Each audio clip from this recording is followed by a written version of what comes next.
clapperboard the will of dignity. Soft piano and rain sounds fade in. The day Henry died, the world became too quiet. Not the peaceful kind of quiet, but the kind that screams in your ears, reminding you that something is missing. Eleanor stood under a gray sky, holding a single white rose. Her hands trembled slightly, not from the cold, but from disbelief. The man beside her coffin wasn't just her husband. He was the last person who had truly seen her. For 42 years, Henry had been her anchor, her partner in every storm. And now, even the sky seemed to mourn him, droplets of rain mixing with tears on her wrinkled face. The priest spoke softly about love, loss, and faith. But Eleanor barely heard him. Her eyes were fixed on the coffin as if trying to memorize its every curve, every line, before it disappeared beneath the earth forever. Behind her stood her children, Julian, Leo, Jessica, and Megan. They looked perfect on the outside.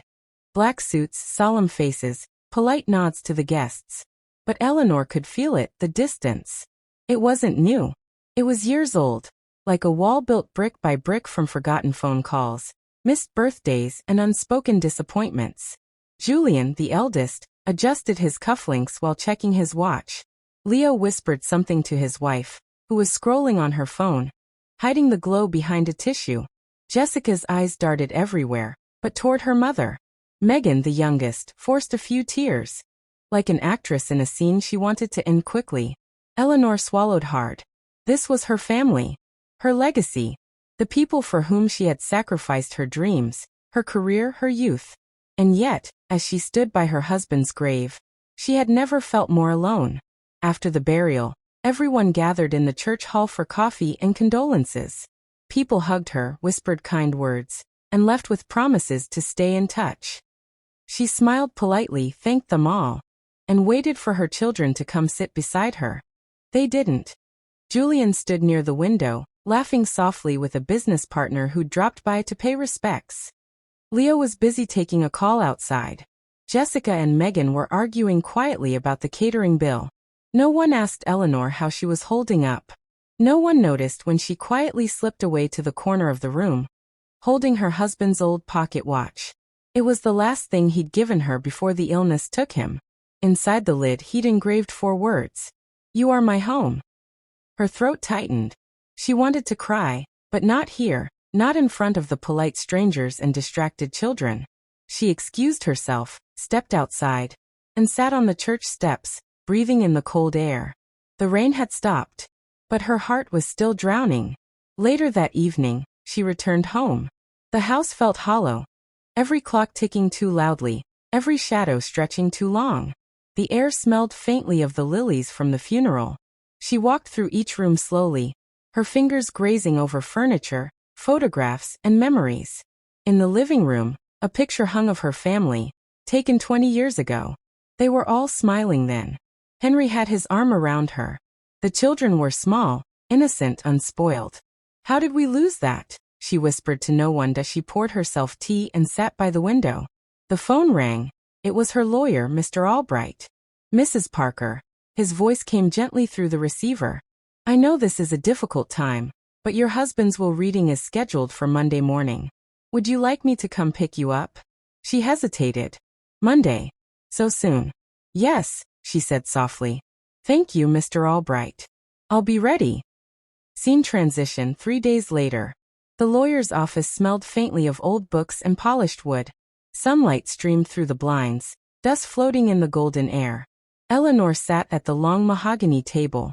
Across from her were her children, dressed sharply, pretending to be patient.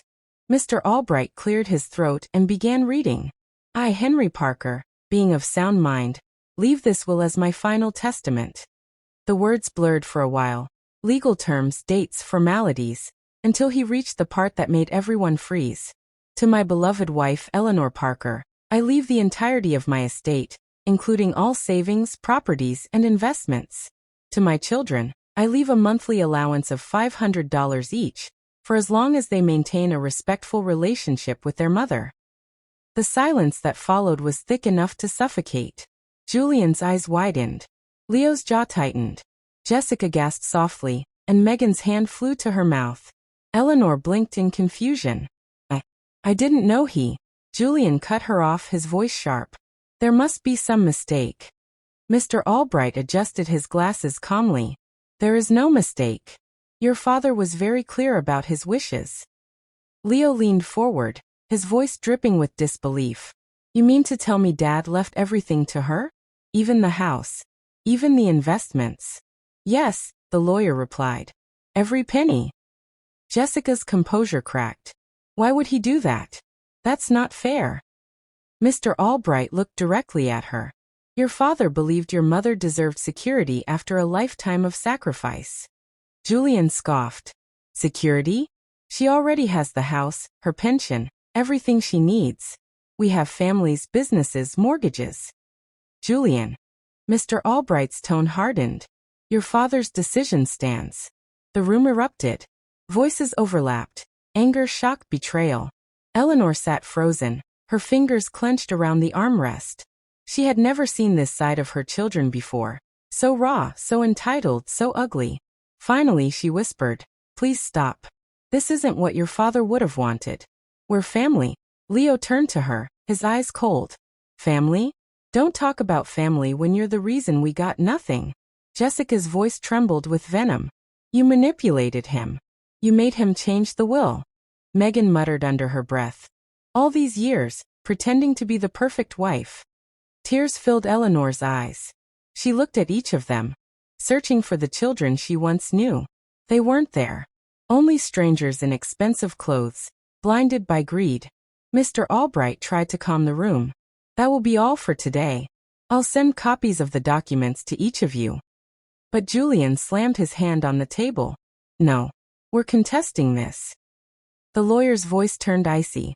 If you contest the will, you lose the monthly allowance immediately. Your father made that clause to protect your mother. That silenced them for now. When the meeting ended, Eleanor walked outside alone. The city felt colder that day, harsher. Her children brushed past her without a word. She stood on the steps of the office, clutching her purse, watching them walk away.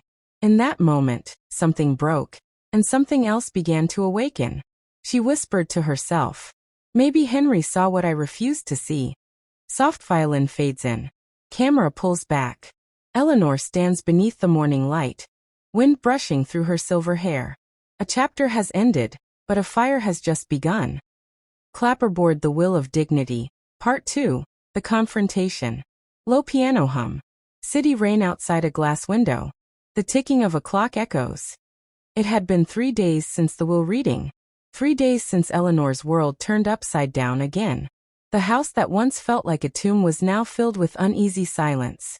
She made tea every morning for two, forgetting Henry was gone. She'd catch herself talking to him while watering the plants, only to remember the emptiness waiting for an answer. But that morning, there was something else in the air. A knock at the door. Firm. Repetitive. Not the gentle kind. When she opened it, she found all 4 of her children standing there. No smiles. No greetings. Just stiff faces, tense shoulders, and the kind of silence that warns of a storm. Can we come in? Julian asked, though it wasn't really a question. Eleanor stepped aside slowly. Of course. They walked in like strangers inspecting a crime scene. Leo glanced at the walls. Jessica straightened her blazer. Megan sat down without asking. The same house that had once held laughter, birthday cakes, and Christmas mornings now felt smaller, like it couldn't contain the tension. Julian spoke first, standing tall like a man used to being in control. Mom, we need to talk about Dad's will. Her stomach tightened. Your father's will, she repeated quietly. What about it? He exchanged glances with the others. We think there's been a misunderstanding. Eleanor folded her hands in her lap. Mr. Albright was very clear. There's no misunderstanding. Leo stepped forward, his tone sharper. Come on, Mom. You can't expect us to believe Dad would just cut us out like that. It doesn't make sense. Jessica crossed her arms. You must have convinced him to change it. The words hit like a slap.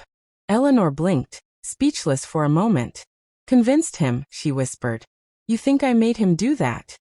Julian's expression softened only slightly. Look, Mom, we know you took care of him when he was sick. We appreciate that. But this feels extreme. Extreme? She repeated, her voice trembling. After 42 years of marriage? After raising you while your father built his business? After sacrificing everything I ever wanted so you could have a better life? Megan rolled her eyes subtly. Mom, we're not saying you don't deserve something. But all of it? That's not fair.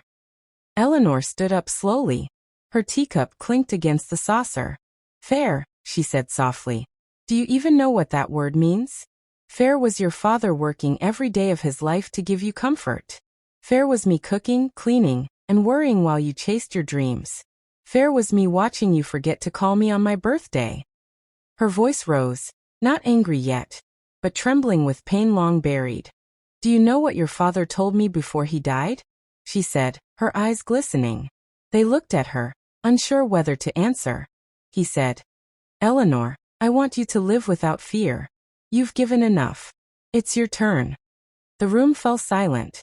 But Julian broke it, his tone low and controlled. Mom, this isn't about the past. This is about the future. We have families, bills, responsibilities. You don't need all that money sitting in the bank. Eleanor's lips parted in disbelief. You think I care about money? Leo cut in. You're not listening. We're not trying to take everything, just to share. Something that helps all of us. Jessica leaned forward, her voice dripping with false calm. You could easily transfer a portion to us now. That way, everyone's happy. You'll still be comfortable. The room began to blur around her. It wasn't about grief anymore. It was about greed. Her children weren't mourning their father. They were mourning their inheritance. Everyone's happy, she repeated with a bitter laugh. You mean you'd be happy? Julian sighed, pinching the bridge of his nose. Mom, please. Don't make this harder than it has to be. You know we're right. That was the moment something in Eleanor snapped. Quietly, but completely. For years she had stayed silent. For years, she had smiled through disrespect, excuses, and manipulation. But this time, she didn't bend. She straightened her shoulders, looked each of them in the eye, and said, Your father made his choice. And for once in my life, I'm not going to apologize for being worth something. Leo's face hardened. So that's it. You're choosing money over family? Eleanor's laugh was soft, but cold. No. I'm choosing self-respect over people who only remember me when they need money. Jessica stood abruptly, her voice trembling. You can't talk to us like that. Why not? Eleanor shot back. You've been talking to me like a stranger for years. The silence that followed was electric. Julian clenched his jaw. We'll see about this. Maybe the law will see things differently. Eleanor took a step closer to him. You do that. But remember, your father thought of everything. Contesting the will means you lose even the little he left you. Are you really willing to lose that too? They stared at her, stunned by her tone, her steadiness. For the first time, she wasn't the fragile mother they could manipulate. She was a woman standing tall on her own ground. Leo muttered, You've changed. Eleanor smiled faintly. No, darling. I finally stopped pretending. Soft instrumental swell. Emotional pause. After they left, the house was silent again. But it wasn't the same silence as before. It was clean. It was powerful. It was hers. She sat by the window, watching their cars disappear down the street. For years, she had begged for their attention, their approval, their love. Now, she realized she didn't need it. Outside, a single beam of sunlight broke through the gray clouds. And for the first time since Henry's death, Eleanor smiled. Music fades to quiet cello. They think they took everything from me, she whispered to herself. But they have no idea what I'm about to reclaim. Clapperboard The Will of Dignity. Part 3. The Exposure. Soft strings fade in. The sound of ocean wind transitions into the quiet hum of a jewelry store. It had been 2 weeks since Eleanor's children stormed out of her house. 2 weeks of silence. No calls, no visits, no messages. She thought perhaps that was the end. But she should have known. People driven by greed never truly leave quietly. That afternoon, she walked into Langley's Jewelers, a small boutique she and Henry used to visit every anniversary. The smell of polished wood and faint lavender oil filled the air. Behind the counter, the saleswoman greeted her warmly. "Good afternoon, Mrs. Whitmore. Looking for something special today?" "Just a gift." Eleanor smiled softly. "For myself." It felt good to say that, after a lifetime of giving to others. She wandered among the glittering displays, diamonds winking under warm light, pearls like tiny moons in velvet beds. For the first time, she wasn't buying to impress or to please anyone. She was buying because she wanted to feel alive again. Then, a voice she knew all too well. Smooth, brittle, fake. "Mother." Eleanor froze. Her reflection in the glass trembled. She turned, and there stood Jessica, her eldest daughter, clutching a designer purse and wearing that polished smile that never reached her eyes. "What a surprise," Jessica said, stepping closer. "I was just passing by. Didn't expect to find you here." Eleanor looked at her calmly. "I suppose you didn't expect to find me anywhere after what happened." Jessica's smile faltered. "Oh, come on. Let's not start again. It's been a difficult time for all of us." "Difficult?" Eleanor's tone was quiet, but sharp as glass. "You mean for you?" The saleswoman subtly looked away, pretending to tidy a tray of rings. Jessica sighed, adopting her favorite tone of false sympathy. "Look, grief makes people say things they don't mean. I just wanted to talk. Maybe we could." "Grief?" Eleanor cut her off, her voice trembling with controlled fury. "Is that what you call what you did at your father's funeral? Stopping me from saying goodbye to the man I loved for 45 years. Jessica's expression cracked. "Mother, please." "Don't mother me," Eleanor snapped, her voice rising enough to draw a few curious glances from nearby customers. "If you have something to say it here." Jessica glanced around nervously. "Maybe we could talk privately. There's a cafe nearby." "I have nothing to say in private," Eleanor said firmly. "Not after everything you said in public." That was when Jessica realized she was no longer in control. Eleanor wasn't the soft-spoken woman who could be silenced with guilt anymore. There was fire in her eyes now. 40 years of swallowed pain burning all at once. Jessica took a deep breath. "Fine," she said. "I wanted to apologize. We all do.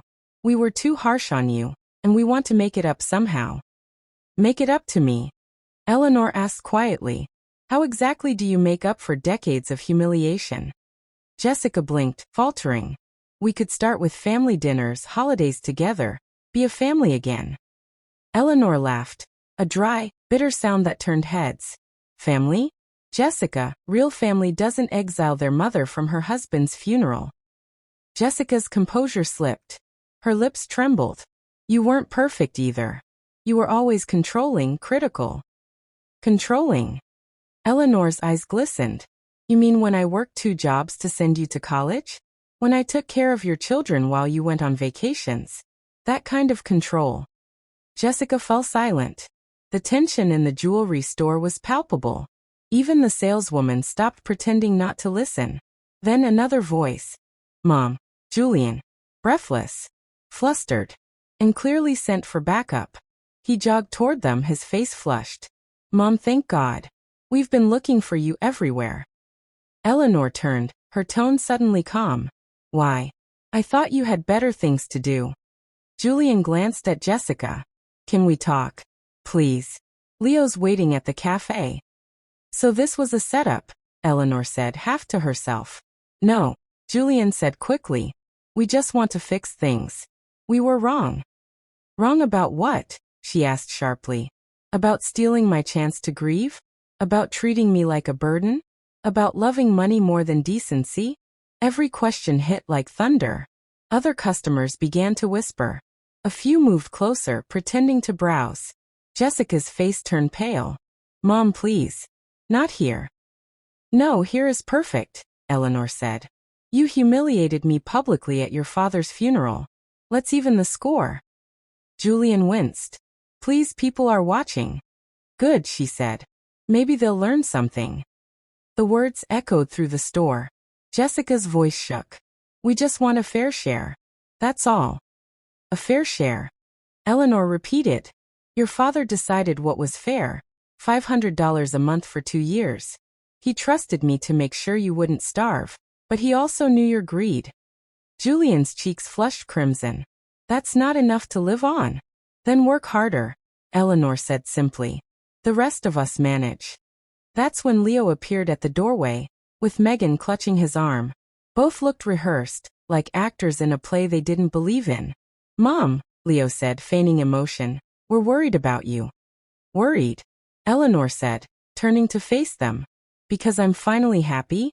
Or because I didn't hand you your inheritance? Megan jumped in. We just don't want you to be scammed, that's all.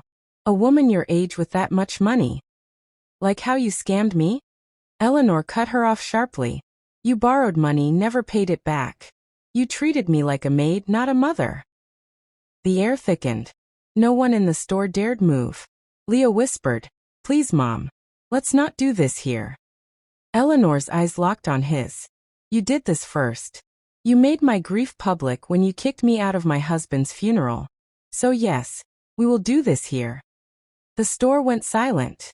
She turned toward the onlookers, voice trembling but clear. These are my children. I raised them alone while their father worked. I gave them everything I had, and when their father died, they kicked me out of his funeral because they wanted to get to the will faster. A gasp rippled through the room. An elderly woman approached Eleanor and took her hand. I'm so sorry, dear. You deserve better. Tears welled in Eleanor's eyes. Thank you, she whispered. Jessica tried to recover. There are misunderstandings. No misunderstandings, Eleanor interrupted. Only truth. And it's about time it was heard. Leo reached for her arm. Please stop. People are recording. Eleanor looked at him coldly. Then let them. Maybe the world should know how my children repaid 45 years of love. Cameras lifted. Phones flashed. The truth was no longer private. It was alive, raw, and unstoppable. Julian's voice cracked. Mom, please. You're ruining our lives. Eleanor smiled sadly. You ruined your own the moment you forgot what love meant. The store erupted in murmurs. Some clapped quietly. Others shook their heads in disbelief. For the first time in her life, Eleanor didn't shrink. She stood tall, surrounded by strangers who, unlike her own children, saw her worth. Slow orchestral rise. The saleswoman stepped forward. Ma'am, do you want me to call security? Eleanor shook her head gently. No. I've already taken my freedom back. She turned to her children. You have 5 minutes to tell me the truth, or I walk away forever. Julian swallowed hard. We want a second chance. A second chance? Eleanor said, her voice breaking softly. You had a lifetime of chances. The silence that followed was absolute. Music fades to silence. Scene dissolves into soft ocean sounds, foreshadowing her rebirth. Film frames the will of dignity. Part 4. The viral redemption. Scene opens with the rhythmic sound of ocean waves. The screen fades from dark to light, morning sunlight spilling through open curtains. 6 months had passed since that day in the jewelry store. The day Eleanor's voice stopped trembling. The day she stopped being a victim of silence. That video, recorded by a stranger with trembling hands, had spread faster than anyone could have imagined. Within hours, it was everywhere. Facebook, Instagram, TikTok, YouTube. Mother confronts greedy children in luxury store. That was the headline. Clips of her words played over emotional music, her voice raw with years of repressed pain. You ruined your own lives the moment you forgot what love meant. It became a quote that echoed across millions of screens. Old women whispered it to themselves in kitchens. Daughters sent it to their mothers with crying emojis. Sons watched it in guilt and silence. Eleanor didn't even know it had gone viral. Not until Brenda, her new neighbor, knocked on her door holding her phone, her eyes wide. Eleanor, she said, nearly breathless. You're all over the internet. Eleanor frowned, setting down her tea. What do you mean, all over the internet? Brenda showed her the video, grainy footage of her standing in that jewelry store, her voice steady, her eyes fierce. The comments scrolled endlessly beneath it. This woman is a legend. She stood up for every mother who's ever been disrespected. Protect Eleanor at all costs. Eleanor sat in stunned silence as the video played. She didn't recognize herself at first. This strong, unshakable woman who looked like she'd waited a lifetime to speak. Do you regret it? Brenda asked quietly. Eleanor smiled faintly. No. For once in my life, I said what needed to be said. Sunrise scene shift, the consequences. Across the city, the video's ripple effect hit like a storm. Julian was the first casualty. At his office, whispers spread before he even arrived. By noon, HR called him in. His boss looked uncomfortable but firm. Julian, the board saw the video. It's everywhere. We can't have a senior manager trending for, well, this. Julian tried to explain, to spin it, to cry. But it didn't matter. He was escorted out of the building before 3 p.m. Leo's business collapsed next. Client withdrew contract overnight. One wrote publicly, "We don't deal with people who mistreat their mothers." His brand, once proud and polished, became a cautionary meme. As for Jessica and Megan, they faced a slower, more intimate punishment. Friends stopped calling. Invitations stopped coming. At PDA meetings, mothers whispered. At brunches, chairs suddenly filled up before they arrived. Even the neighbors avoided eye contact. One day, Jessica overheard a woman at the grocery store say to another, "That's her, the one from the video. Can you believe what she did to her mother?" Her face burned red as she fled the store empty-handed. Waterwave scene shift, Eleanor's new life. Eleanor, meanwhile, was discovering peace. The kind that doesn't come from money, but from release. She had moved into her small coastal home 3 hours away. The air there was clean, heavy with salt. Her mornings began with the sound of gulls. Her nights ended with the lullaby of waves.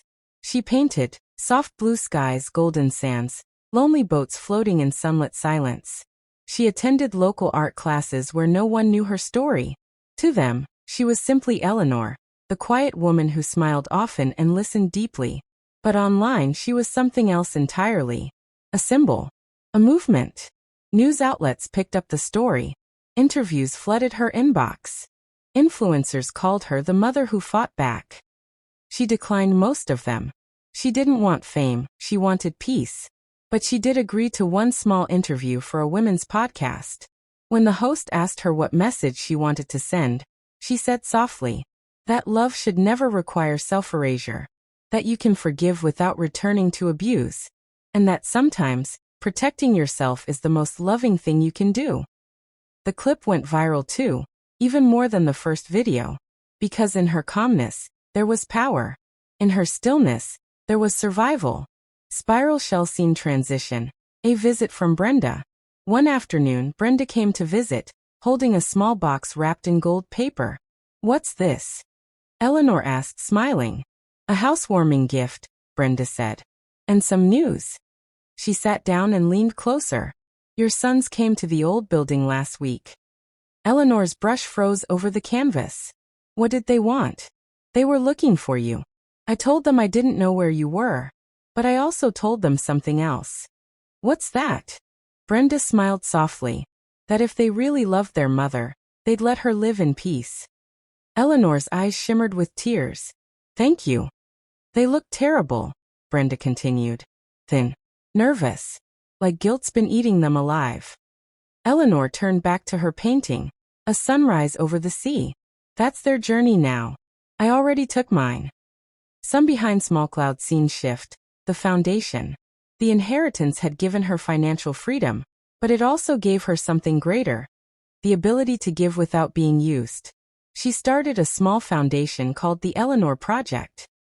Its mission: to help older women who faced emotional neglect or abuse from their families. She partnered with lawyers, counselors, and shelters. Every month, she sent out handwritten letters to women who reached out. Her favorite closing line was always the same. "You are not unlovable. You are simply surrounded by people who forgot how to love." One evening, sitting on her terrace, the orange cat curled in her lap, Eleanor opened her journal. The sky was turning pink, and the world felt gentle again. She began to write. "I do not regret loving them. I only regret not realizing sooner that kindness without boundaries is self-destruction. True love begins with self-respect. Protecting my dignity wasn't selfishness, it was survival." She closed the journal and exhaled deeply. The waves kept their slow rhythm. Somewhere far away, her children lived in the shadows of their own choices. but she lived in the light of hers. Soft music swells. Camera pans out. Eleanor's silhouette against the vast ocean horizon. She lost a family built on greed, and found a life built on grace. In the end, Eleanor didn't just inherit her husband's fortune. She inherited her freedom. Film frames the will of dignity. Part 5. The sea remembers. Scene opens at dawn. The sea glows gold under the rising sun. The world is quiet. Only the waves breathe. Eleanor woke early that morning, the air cool and gentle against her skin. Her cat, Albright, purred beside her as if sensing something different in her heartbeat. She poured herself a cup of coffee, walked to the terrace, and watched the horizon. It had been 1 year since Henry's passing, not the anniversary of his death. Eleanor never called it that. She called it his peace day, because for the first time in years, she could think of him without pain. She had forgiven him, too, for all the times he had stayed silent while their children disrespected her. For the nights when she had cried beside him, and he hadn't known how to comfort her. She understood now. Henry had been as trapped by family expectations as she had been. Scene transition. The letter that morning, Eleanor opened her drawer, and took out a letter she'd written months ago. The envelope was addressed simply, "To Henry, wherever peace lives." She unfolded the paper. Her handwriting was steady. One evening, sitting on her terrace, the orange cat curled in her lap, Eleanor opened her journal. The sky was turning pink, and the world felt gentle again. She began to write. "I do not regret loving them. I only regret not realizing sooner that kindness without boundaries is self-destruction. True love begins with self-respect. Protecting my dignity wasn't selfishness, it was survival." She closed the journal and exhaled deeply. The waves kept their slow rhythm. Somewhere far away, her children lived in the shadows of their own choices. But she lived in the light of hers. Soft music swells. Camera pans out. Eleanor's silhouette against the vast ocean horizon. She lost a family built on greed, and found a life built on grace. In the end, Eleanor didn't just inherit her husband's fortune. She inherited her freedom. Film frames the will of dignity. Part 5. The sea remembers. Scene opens at dawn. The sea glows gold under the rising sun. The world is quiet. Only the waves breathe. Eleanor woke early that morning, the air cool and gentle against her skin. Her cat, Albright, purred beside her as if sensing something different in her heartbeat. She poured herself a cup of coffee, walked to the terrace, and watched the horizon. It had been 1 year since Henry's passing, not the anniversary of his death. Eleanor never called it that. She called it his peace day, because for the first time in years, she could think of him without pain. She had forgiven him, too, for all the times he had stayed silent while their children disrespected her. For the nights when she had cried beside him, and he hadn't known how to comfort her. She understood now. Henry had been as trapped by family expectations as she had been. Scene transition. The letter that morning, Eleanor opened her drawer, and took out a letter she'd written months ago. The envelope was addressed simply, "To Henry, wherever peace lives." She unfolded the paper. Her handwriting was steady. "Maybe one day," she whispered. "But not yet." She placed the letter in her journal, between the pages that read, "Kindness should never cost self-respect." Sunrise scene shift, the foundation event.